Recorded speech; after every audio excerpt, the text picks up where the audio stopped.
Di awal film, kita diperkenalkan dengan keluarga Wu yang harmonis. Mereka baru saja dianugerahi seorang anak lanang yang diberi nama Woody. Namun pada saat itu, Pak Wu terpaksa meninggalkan istri dan anaknya karena harus pergi untuk berperang. Sayangnya, 5 tahun kemudian Ibu Wu mendapatkan kabar bahwa suaminya telah tewas. Naasnya, Pak Wu tidak tewas di medan perang, melainkan di medan ranjang. Tentu saja, dia langsung syok berat sekaligus murka. Tapi ia berjanji tidak akan memberitahu Woody tentang kelakuan ayahnya dan membiarkan Woody mengenalnya sebagai pahlawan. Beberapa tahun kemudian, Woody tumbuh menjadi tukang sol sepatu. Setiap hari, dia mangkal di pasar untuk menunggu pelanggannya. Sambil menunggu, biasanya Woody akan membaca buku kungfu sembari mempelajari jurus-jurusnya. Lalu tak lama kemudian, pelanggan pun datang. Pelanggannya kali ini adalah Yue Lu, seorang wanita cantik yang sepatunya bolong. Selagi Woody menjahit sepatu Yue, tiba-tiba ada keributan di pasar. Woody pun langsung menyelesaikan sepatunya dengan cepat, lalu bergegas pergi ke tempat keributan itu.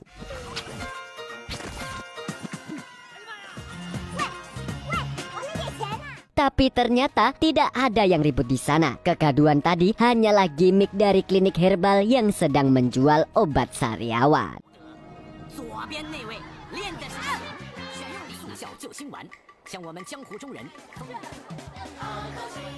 Woody pun sangat kecewa, padahal dia mengira ada yang sedang ribut karena dia sangat suka melihat orang berantem. Sekembalinya dari situ, Woody diledek oleh para wanita karena mukanya kayak orang tolol. Tapi dia tidak membalasnya karena memang sudah biasa. Lalu beberapa saat kemudian, Woody tak sengaja melihat Yue sedang bertarung dengan penjahat yang bernama Tian Ban Kuang atau biasa dipanggil Samsudin.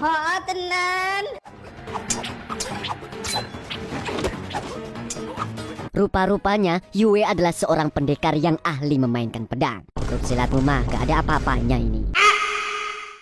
Namun di tengah pertarungan, kakinya terkilir dan kehilangan keseimbangan. Untungnya saat Samsudin hendak menebas wanita itu, Woody datang lalu melemparkan sepatunya. Samsudin pun langsung marah besar, tapi pemuda satu ini langsung pura-pura tidak tahu. Dan secara mengejutkan, Woody mengeluarkan teknik tendangan yang dia pelajari dari kecil. Akan tetapi, dia malah dibanting. Woody yang tak mau kalah pun langsung mengambil pedang Yue dan mengatakan bahwa dirinya adalah titisan dewa pedang. Tapi tentu saja, Samsudin hanya menganggapnya bercanda.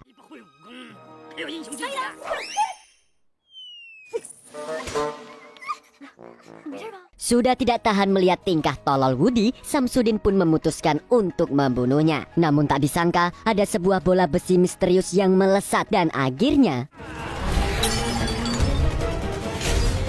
Woody pun panik bukan main karena Samsudin tertusuk oleh pedang yang dia pegang. Padahal yang membuat penjahat itu terbunuh adalah bola besi yang entah berasal dari mana. Di sini Woody sangat takut dituduh sebagai pembunuh. Tapi ternyata Samsudin adalah buronan dan Woody akan diberi imbalan karena telah menangkapnya. Yue pun menyuruhnya untuk membawa mayat Samsudin ke balai kota untuk mencairkan hadiahnya. Setelah itu Yue pamit pergi karena dia akan berkelana ke Gunung Tai. Ya ampun, nama gunung kok ya.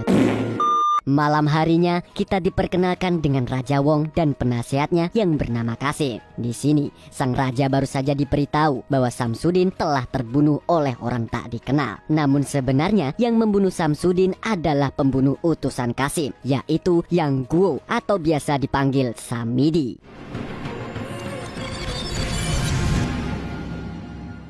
Kemudian kita juga diberitahu bahwa Yue sebenarnya adalah putri kerajaan. Dia telah dijodohkan dengan raja tetapi minggat karena tidak suka dengan perjodohan tersebut. Bahkan saking tidak sukanya, Yue sampai membakar istana agar dia bisa kabur. Namun Kasim mengatakan bahwa Yue telah terdaftar sebagai peserta di turnamen kungfu tingkat nasional. Jadi jika ingin menikahinya, maka itu adalah momen yang pas.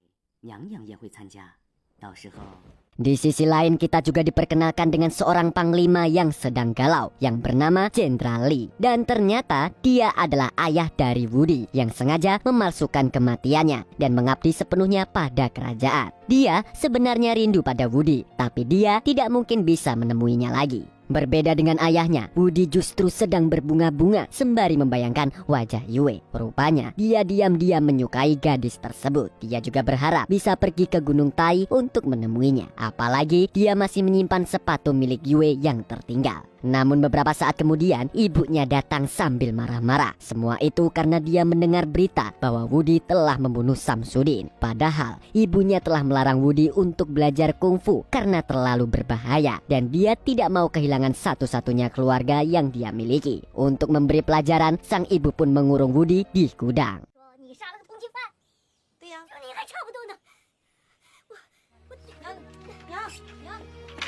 Tapi karena tekadnya kuat, Wudi akhirnya memutuskan untuk kabur dari rumah, di mana dia akan berpetualang ke Gunung Tai untuk mengembalikan sepatu Yue. Tidak seperti yang dibayangkan orang-orang, ternyata berpetualang sendirian itu cukup menyenangkan. Untuk menuju Gunung Tai, Wudi harus melalui jalur laut. Oleh karena itu, Wudi pun pergi naik kapal laut. Tapi sebelum itu, dia tidak sengaja menabrak seorang kakek tua. Dan karena merasa bersalah, dia pun menggendongnya sampai ke atas kapal. Di perjalanan yang panjang ini, Wudi berbincang dengan kakek yang dia gendong tadi. Di mana kakek ini terlihat sangat berterima kasih karena tanpa bantuan Wudi, dia mungkin tidak akan sanggup naik kapal lagi. Namun di tengah perbincangan, kapal yang mereka naiki tiba-tiba dibajak oleh dua perampok. Mereka berdua pun berusaha membajak kapal dan menakut-nakuti penumpang dengan sebuah peledak.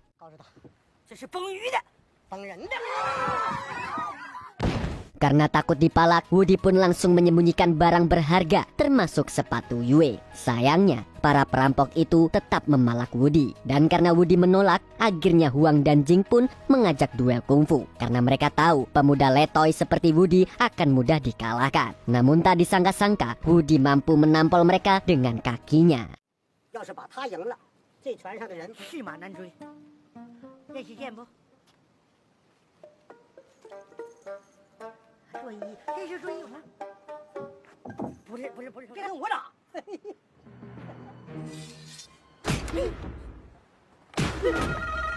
Sontak Wang pun langsung ketakutan bukan main. Dia mengira Wudi adalah master kungfu yang punya jurus tamparan ceker ayam. Akhirnya dia memaksa Jing untuk berduel dengan Wudi. Dan pertarungan pun berlangsung dengan kocak.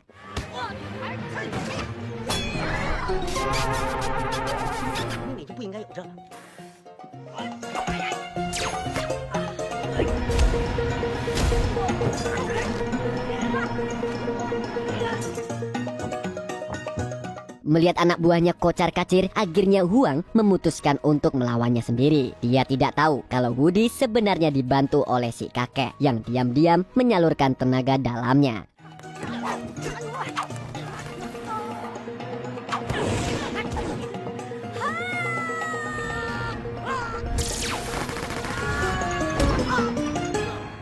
Berkat bantuan tenaga dalam si kakek, Wudi pun mampu membuat Huang ketar-ketir. Dan para perampok itu pada akhirnya memilih kabur dari kapal.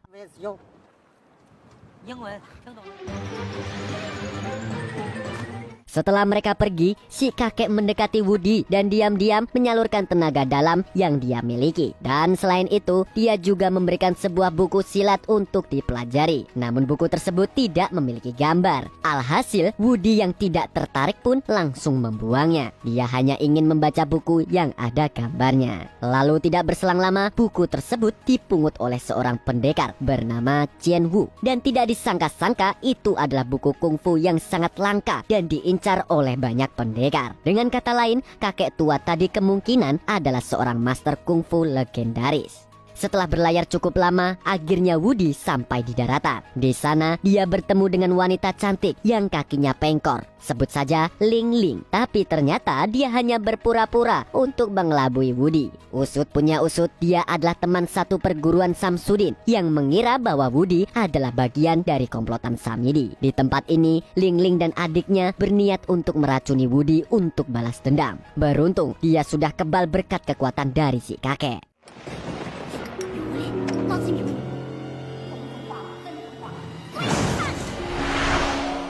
Alhasil, racun itu malah berbalik mengenai adik Lingling. Lingling pun buru-buru mengambil penawar racun berwarna merah untuk menyembuhkan sang adik. Tapi karena buta warna, dia malah mengambil yang hijau. Dan naasnya, itu adalah ramuan penghancur usus. Dan pada akhirnya, adik Lingling tewas di tangan kakaknya sendiri.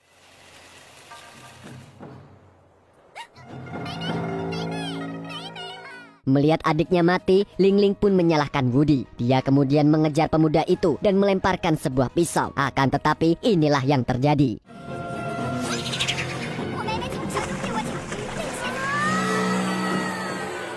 Woody jatuh ke jurang yang sangat dalam dan menimpa seorang gembel di bawahnya. Lagi-lagi tukang sol sepatu ini bisa selamat dari kematian. Keesokan paginya, Woody akhirnya tersadar dari pingsannya. Tapi dia terkejut bukan main karena gembel itu berniat menghabisinya. Namun tiba-tiba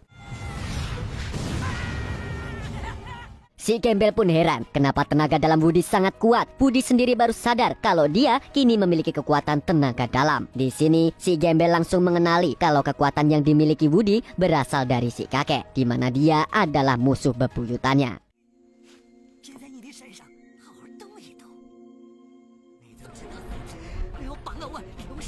Karena fisiknya sudah kelelahan, si gembel akhirnya memutuskan untuk menyalurkan tenaga dalam ke tubuh Woody agar kekuatannya bisa bertarung dengan milik si kakek. Sayangnya, tubuh Woody masih terlalu lemah untuk menerima dua kekuatan yang sangat besar. Setelah pingsan selama berjam-jam, Woody pun terbangun dalam keadaan yang sangat lemah. Di sini si gembel memberitahu bahwa tenaga dalam milik si kakek sudah hilang dari tubuh Woody. Si gembel pun merasa senang karena bisa mengalahkan kekuatan si kakek dan mengeluarkannya dari tubuh Woody. Tapi kemudian ia menawarkan diri untuk menjadi guru kungfu jika Woody ingin mendapatkan kekuatan lewat proses latihan. Dia bahkan mempersilahkan Woody untuk mempelajari jurus di gubuknya. Akan tetapi Woody dilarang untuk menarik sebuah tambang yang ada di sana. Hanya saja Woody yang menganggap peraturan itu harus dilanggar malah sengaja menarik tambang tersebut dan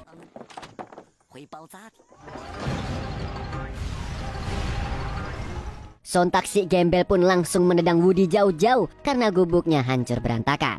Di tempat lain, Samidi dan anak buahnya sedang membajak tempat penginapan. Dengan mengatasnamakan kerajaan, dia mengusir semua pengunjung yang ada di sana.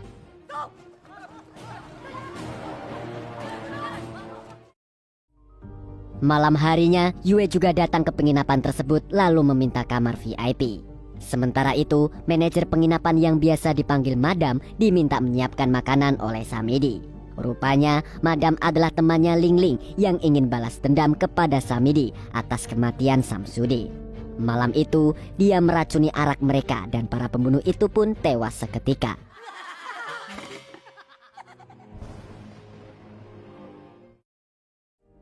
Beberapa jam kemudian, Woody juga datang ke penginapan tersebut. Di tempat ini, dia akhirnya bertemu dengan Yue. Dan tanpa banyak cincong, dia pun langsung mengembalikan sepatunya dengan mata yang berbinar-binar. Di saat Woody sedang kasmaran, Yue tiba-tiba mengalihkan topik dan mengatakan kalau dia akan mengikuti turnamen kungfu di dekat situ. Tanpa mereka sadari, Madam dan Lingling tampak tidak senang dengan kehadiran Woody. Dan mereka tetap berencana untuk membunuhnya karena masih menganggap Woody sebagai komplotan Samidi. Sambil berbincang, Yue dan Woody memasak untuk makan malam. Wanita itu tidak mau menerima makanan dari orang lain karena takut diracun. Namun yang tidak mereka duga, Madam dan Lingling telah menyebarkan gas beracun untuk membius mereka lewat udara. Tidak lama kemudian, Woody dan Yue lalu terbangun dalam keadaan diikat. Di sini Madam tidak membiarkan mereka mati dengan mudah. Dia ingin menyiksa keduanya dengan sebuah ramuan yang akan membuat mereka tewas secara perlahan dan menyakitkan.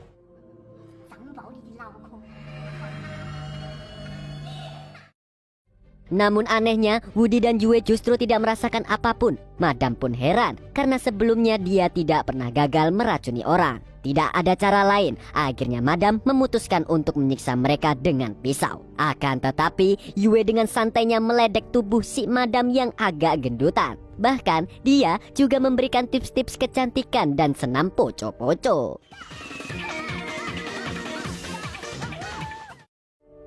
Ketika sadar sedang dipermainkan, Madam pun marah dan ingin menusuk Yue. Namun tiba-tiba, setelah itu, Chen Wu langsung melepaskan Woody dan Yue. Rupanya Qianwu datang karena ingin berterima kasih pada Woody karena dia jadi menguasai banyak jurus kungfu berkat buku si kakek yang sempat dibuang Woody. Mendengar itu, Woody pun menyesal telah membuang buku tersebut karena dia juga ingin berlatih jurus dari buku itu. Tapi tentu saja Qianwu tidak mau mengembalikannya dan menganggap buku itu sudah menjadi miliknya. Di sisi lain kita diperlihatkan dengan Samidi yang ternyata belum mati. Rupanya racun buatan Madam tidak manjur di tubuhnya. Singkat cerita, Yue memutuskan untuk pulang dan tidak jadi ikut turnamen. Dia merasa bahwa keputusannya salah, karena jika dia ikut, kemungkinan pihak kerajaan akan menangkapnya. Sebelum pergi, dia memberikan kartu pendaftaran kepada Woody agar pemuda itu bisa ikut serta. Yue juga berkata pada Woody bahwa dia akan pulang ke rumah dan meminta maaf pada keluarganya karena dulu pernah menolak perjodohan, sehingga keluarganya yang disalahkan.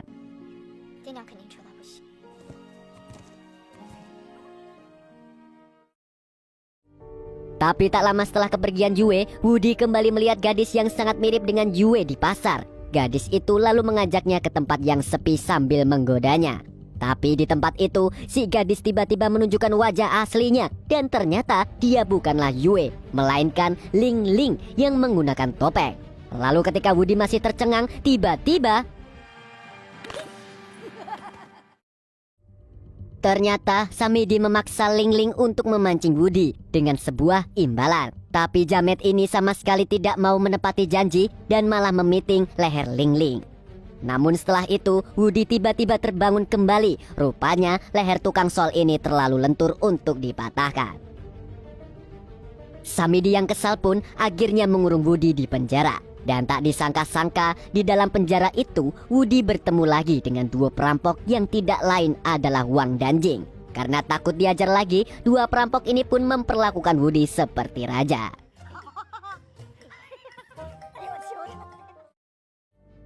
Di lain pihak, Yue tampak sedang merenung di hutan.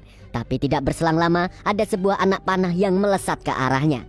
Ternyata anak panah itu membawa sebuah surat dari Samidi, di mana dia ingin Yue kembali mengikuti turnamen, dan jika tidak mau, maka Woody akan dihabisi.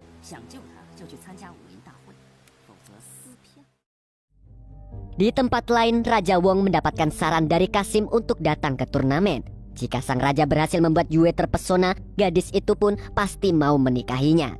Di sini Kasim memberitahu kalau dia telah mengutus Samidi untuk membawa Yue ke turnamen.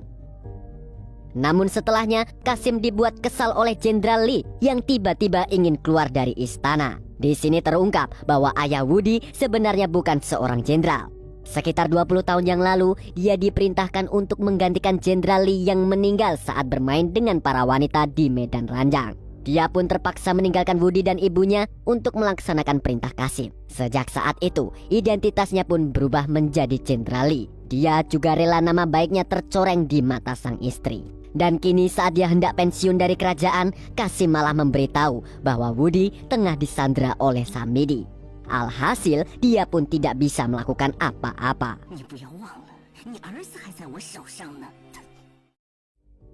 Keesokan harinya, turnamen kungfu pun resmi diselenggarakan, dan Yue pun menjadi peserta pertama yang bertanding.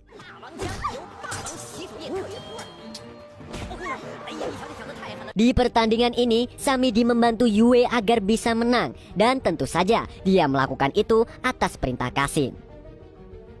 Sementara itu, Woody dan tahanan lainnya berhasil kabur dari penjara. Kasim yang tahu mereka kabur pun langsung mengerahkan para prajurit untuk menangkap tukang sol sepatu tersebut. Kembali lagi ke arena kungfu. Kali ini Yue berhadapan dengan pendekar yang jauh lebih kuat. Uniknya, pria itu menggunakan jarum dan benang jahit sebagai senjatanya. Namun tak disangka-sangka, dia juga memiliki tenaga dalam yang cukup kuat. Melihat hal tersebut, Samidi pun tidak tinggal diam. Dia mengerahkan semua kekuatannya untuk membantu Yue dan menumbangkan si pendekar.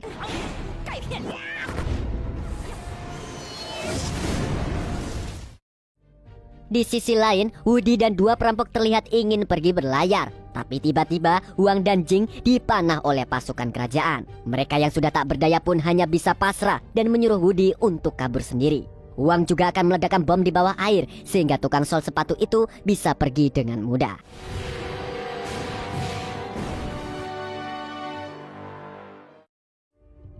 Sementara itu, Yue berhasil masuk final melawan Samidi. Tapi di sini Samidi diperintahkan untuk menyerah agar Yue menjadi juaranya.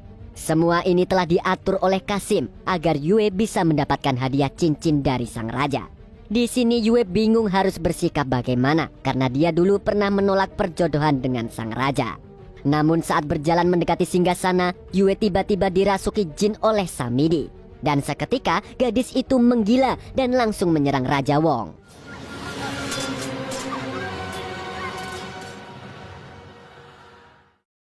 Rupa-rupanya semua ini telah direncanakan oleh Kasim agar dia bisa mengkudeta raja. Kemudian Kasim mendekati raja dan hendak meracuninya. Namun Jenderal Li datang untuk menghentikan itu.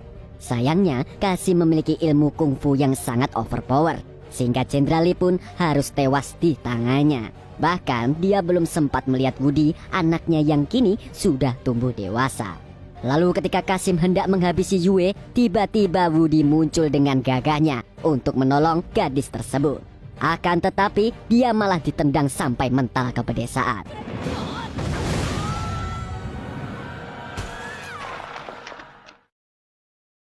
Sekarang Kasim pun terlihat puas bisa duduk di singgasana raja. Hanya saja dia lagi-lagi dibuat pusing oleh Wudi yang kembali datang. Kali ini kekuatan si tukang sol sepatu telah kembali. Semua itu terjadi karena pukulan Kasim tadi membuat tenaga dalam pemberian si kakek masuk lagi ke tubuhnya. Alhasil Wudi pun menjadi sangat kuat.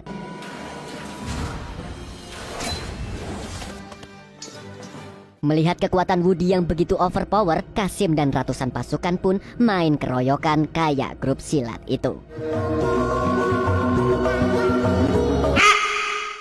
Tapi Wudi sama sekali tidak gentar walaupun hanya sendirian.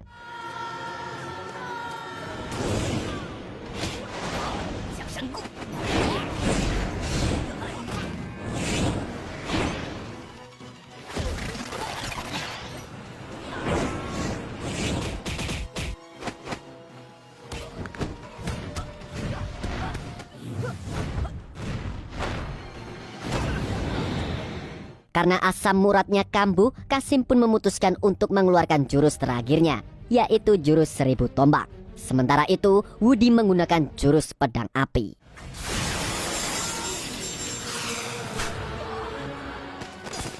Meskipun hanya bertarung dengan satu pedang, Wudi mampu mengalahkan Kasim dengan sangat mudah. Bahkan saking OP-nya, Kasim yang sudah sekarat itu masih sempat memujinya. Setelah semua huru-hara itu, Raja Wong kembali tersadar dari pingsannya. Dia lantas berterima kasih pada Wudi yang sudah menyelamatkannya dari kudeta. Di sini, Wudi boleh meminta apa saja kepada sang raja. Tapi bukannya minta sesuatu yang menguntungkan dirinya, Wudi malah meminta agar sang raja tidak menikahi Yue.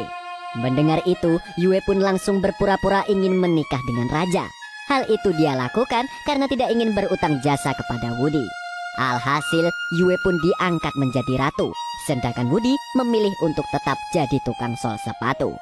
Bayangkan, dia boleh minta apapun kepada raja, tapi Wudi tetap memilih jadi dirinya sendiri. Karena itulah yang membuatnya bahagia. Walaupun sampai akhir dia tidak tahu kebenaran tentang ayahnya. Beberapa bulan kemudian, Wudi kembali bertemu dengan Yue. Ternyata gadis itu memilih untuk pergi dari istana karena dia merasa bahwa menjadi ratu bukanlah passionnya. Alhasil, dia meminta pada sang raja untuk membatalkan pernikahan. Dengan begitu, dia bisa hidup bersama Wudi, laki-laki yang dia cintai. Sang raja pun bertanya kenapa dia lebih memilih tukang sol daripada dirinya. Dan Yue pun menjawab dengan sebuah pertanyaan. Dia bisa ngesol sepatu, kamu bisa nggak? Sang raja pun speechless dan akhirnya mau mengizinkannya pergi. Untuk pertama kalinya dalam hidup, Raja Wong merasa lebih rendah daripada tukang sol sepatu. Lalu film pun tamat dengan happy